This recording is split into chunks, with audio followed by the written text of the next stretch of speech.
Welcome to Dispatches, the official podcast for the Journal of the American Revolution.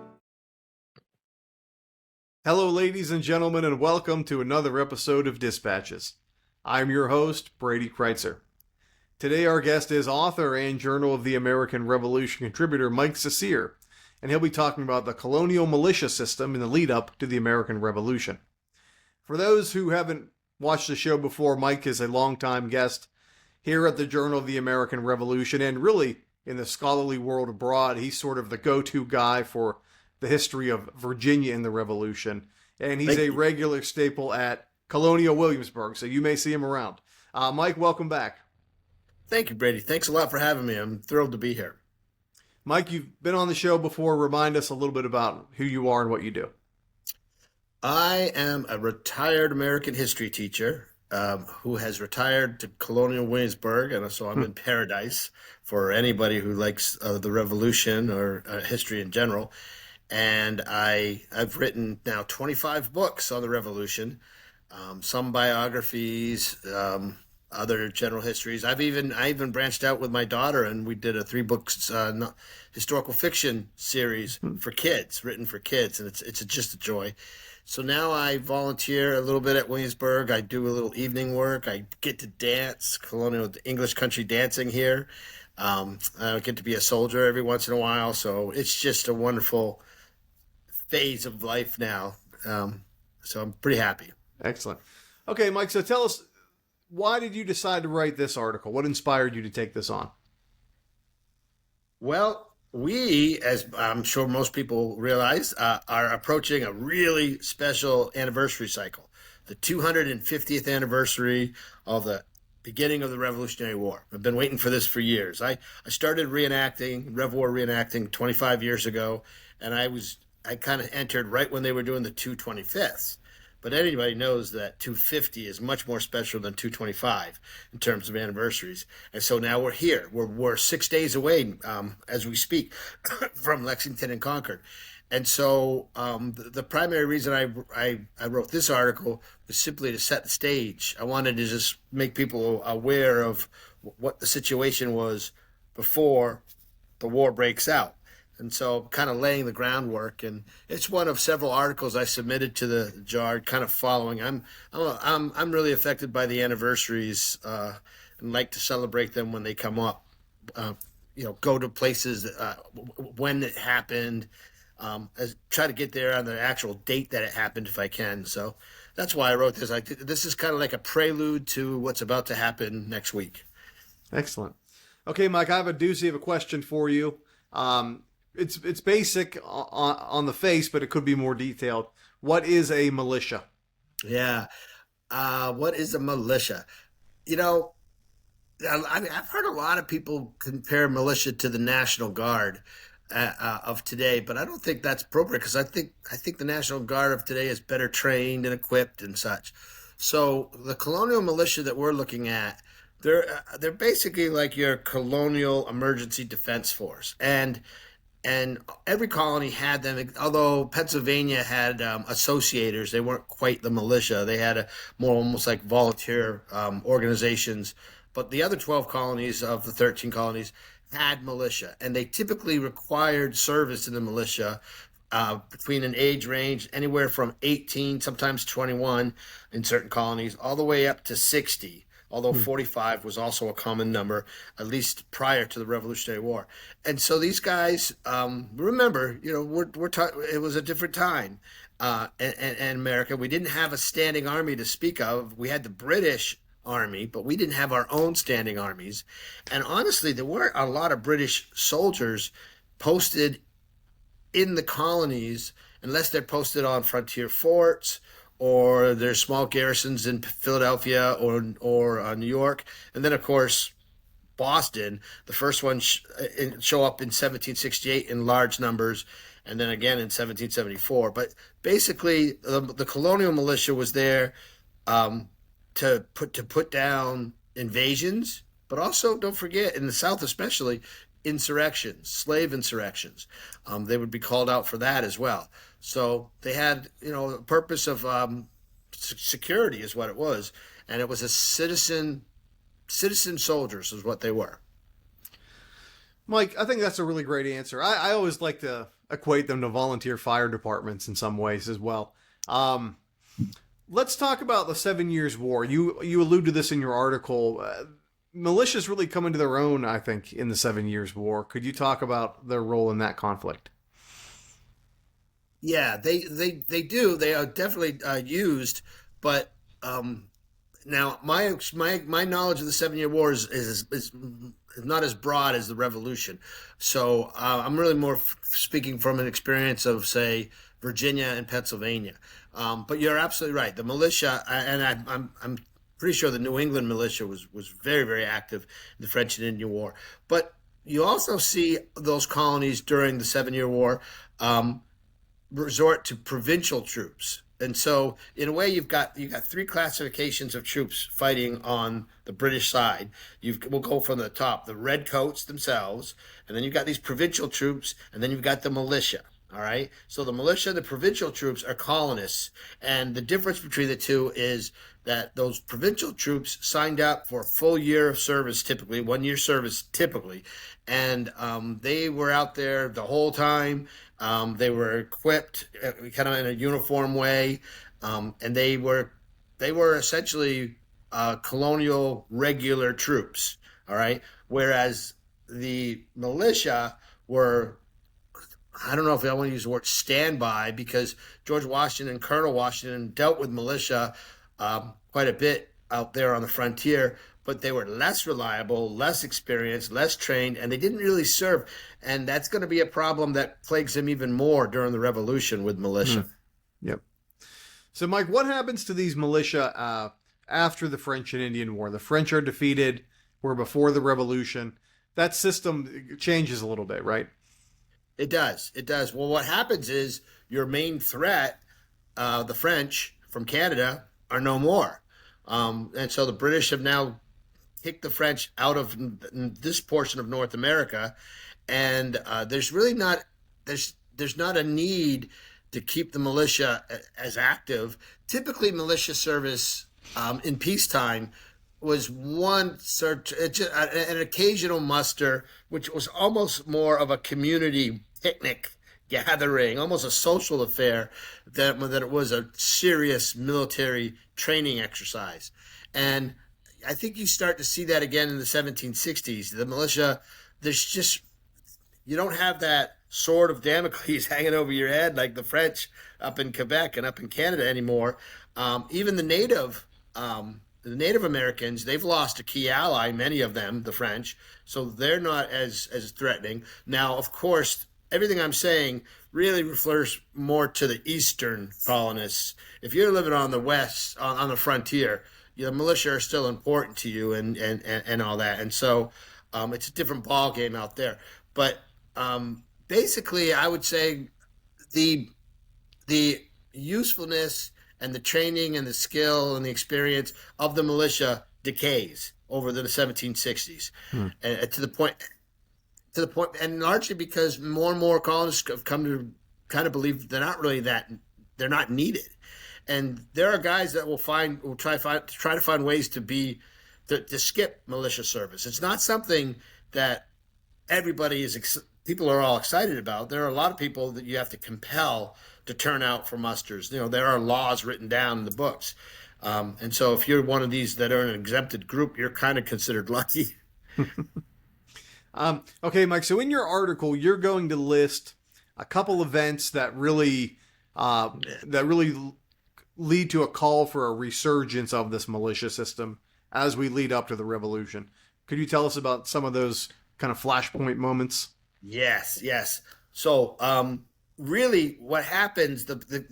What happens is in the 1760s, with all the new parliamentary policies directed at the colonists, the relations between the colonies and Parliament deteriorates, and the real big spark happens after the Tea Party and the Intolerable Acts are passed. So the coercive acts. And Boston is occupied. Now, remember, they were occupied in 1768, 69 too. And then you had the Boston Tea Party. And then there was kind of a diffusing of tension for a little bit. Well, now it's back. Boston Tea Party, it solicits a really harsh response by the British Parliament, including the military occupation of Boston. Okay, so you've got that, and that's bothering people. But you can see when the Continental Congress meets in Philadelphia to address what's going on in Massachusetts, they choose economic sanctions. They don't choose militant sanctions. They actually consider them. It's brought up by John Adams and Richard Henry Lee and several others, just suggesting that the militia should be more encouraged or something along those lines, something vague. And they're like, no. We want to reconcile. We don't want to fight. But at the same time that Congress is meeting, General Gage sends troops into the Massachusetts countryside, not very far, just from Boston to Cambridge, I think, where there is a powder magazine there. And he seizes hundreds of barrels of gunpowder stored in this powder magazine. It's called the powder alarm. And what happens is these rumors go flying through New England that the British Army has attacked militia. So in a way, what you get is Lexington and Concord in September 1774, except it didn't happen that way. Yes, he seized the powder. He did actually have a legal right to the powder because he's the governor. He's the military governor of Massachusetts. There was no resistance or fighting, but the rumors stirred a lot of action among the New England colonists, especially. By October, a month later, the Massachusetts provincial government is passing resolutions to better prepare their militia. And they're very specific items. You know, we want 20 cannon and 75,000 flints and all this stuff. And they're also creating, they're urging every community to organize their militia. And then they've created a committee of safety that will oversee it all, but they're also calling each militia from each community to take 1/4 of them and turn them into what we know as the minute companies. Okay. So that's happening in Massachusetts in October. Then comes December, and the word comes back from England through the mail that they have banned all gunpowder and arms shipments to the colonies, and that provokes people in Portsmouth, New Hampshire, to storm a fort there and seize gunpowder and cannon, and in Newport, Rhode Island, same thing. And in Maryland, they basically pass a pretty militant measure where everyone is required to serve in the militia. I forget the ages. I think it's 18 to 60. In January, South Carolina is taking measures to enhance their militia. Virginia has a few independent companies going kind of on their own, almost extra legal, but nobody official until Patrick Henry at the Second Virginia Convention in March gives his famous Liberty or Death speech. And all that comes from that is just each county in Virginia, and there's like 66 of them, will form a volunteer company. So that's as far as they're going in Virginia. And, you know, I could go on with the other one colonies too. Some are, Georgia doesn't really do much, but, you know, the others do. So we're heading, it's all that concern about what is Britain up to? What's the Parliament up to? Banning the powder, sending more redcoats. You know, more and more redcoats are coming to Boston, so that people could feel a confrontation brewing. And in fact, that's, you know, we all know about Henry's famous Liberty or Death. What he was urging those delegates in the Second Convention to do was to prepare for the inevitable war. He says it's inevitable, hence the militia. So, Mike, you say in your article that Virginia is actually in a pretty good spot when it comes to its own self-defense. You mentioned 1774, a major event really kind of proves that. Could you elaborate on that a little bit? Yes. In the summer of 1774, the royal governor of Virginia, John Murray, the Earl of Dunmore, goes west and takes command of a couple thousand frontier militiamen. These are primarily riflemen. These are hardy guys. And they go after the Shawnee Indians, which are basically in Ohio. And there's a big battle at a place today called Point Pleasant in West Virginia, right along the Ohio River. And it's a decisive win for Dunmore. Well, actually, Dunmore wasn't there. His second in command, General Lewis, was there. But then Dunmore is able to cross the river, and they raid several Indian towns, Shawnee towns. and eventually the Shawnee sue for peace. All right. Now this takes place over a series of months: July, August, September, October, November. Sometime in November, many of those soldiers are at a fort, this temporary fort called Fort Gowers. They are fully aware of what's going on in Boston, and they're concerned, but of course they're a little bit out of touch. But they passed this amazing resolve, which basically says, I'm just going to paraphrase, but it basically says, oh, by the way, we are available if needed to stand up for the rights of Americans. We are hardy. We can go weeks without shelter and all that. We know how to eat off the land, and we're ready for you. Now, a little bit later in January, Richard Henry Lee, I think, shares with John Adams, says something along the lines of, there are 6,000 hardy riflemen in Virginia and the frontier ready for service. And Adams actually helped spread that news to the people in Massachusetts. So there is this awareness that Virginians have this kind of super uber, soldiery out there. And you'll see very soon. And in fact, June 14th is the Army's birthday.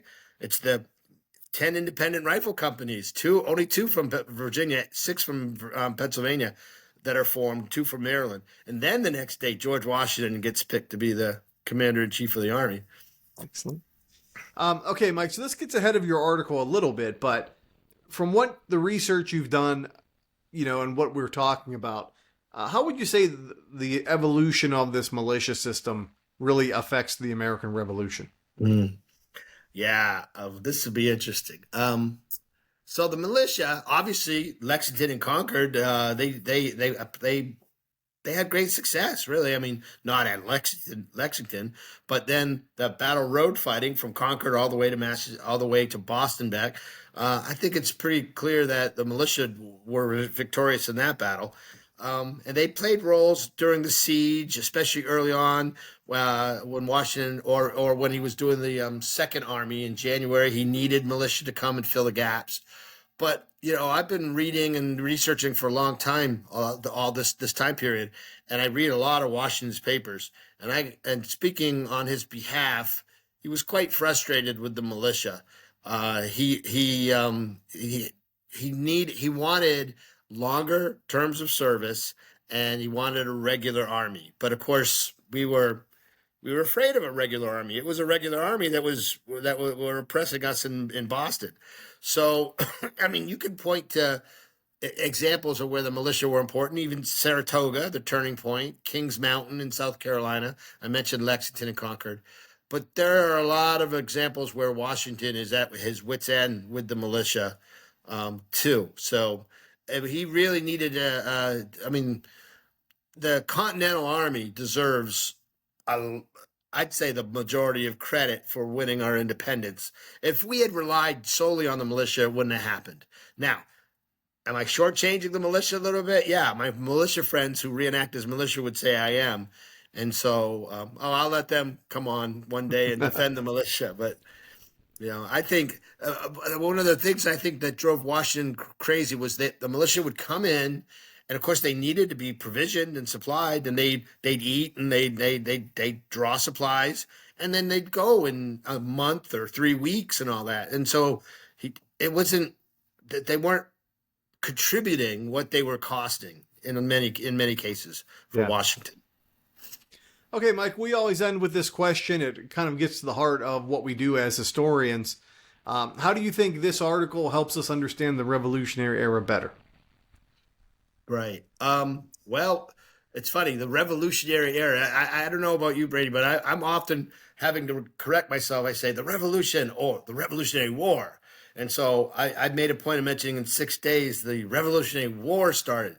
But as you know, and others know, I think it's John Adams who said the Revolution started in 1765, and some would even say even before that, 1763. So this article is focused on the Revolutionary War. And so all it is basically I wanted to provide a starting point. Like, this is the situation on the eve of the outbreak of the war. And this is what we have. We have militia we've got to go with, and that's what we're going to have for a while.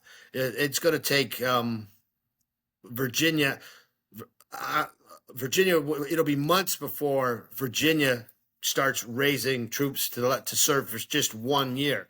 Massachusetts will do it pretty fast. They'll do it 2 months after Lexington and Concord. But for those 2 months, it was all about the militia. So, what obviously the Revolutionary War, 8-year conflict, and it's a long process. This article focuses on the very beginning of it. This is the starting point. This is the situation when it began.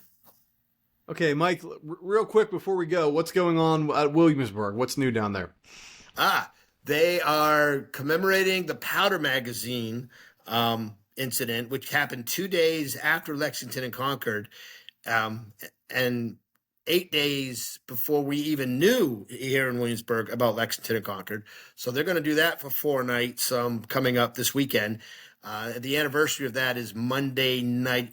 Actually, it's Monday morning, right? Because the British sailors and Marines snuck ashore, excuse me, and stole 15 barrels of gunpowder from our powder magazine early in the morning of April 20th. They have some really neat kind of street vignettes. One of them I think is called "Gale from the North," when a rider comes in to tell us the news of Lexington and Concord. So there's a lot of we're embracing the Revolution, and springtime. There's a lot of action that happened down here in Virginia in 1775. So it's fun. Excellent. It's exciting. Excellent. We look forward to it. All right, Mike. Thanks again as always. Thank you, Brady. Thanks a lot. Bye-bye.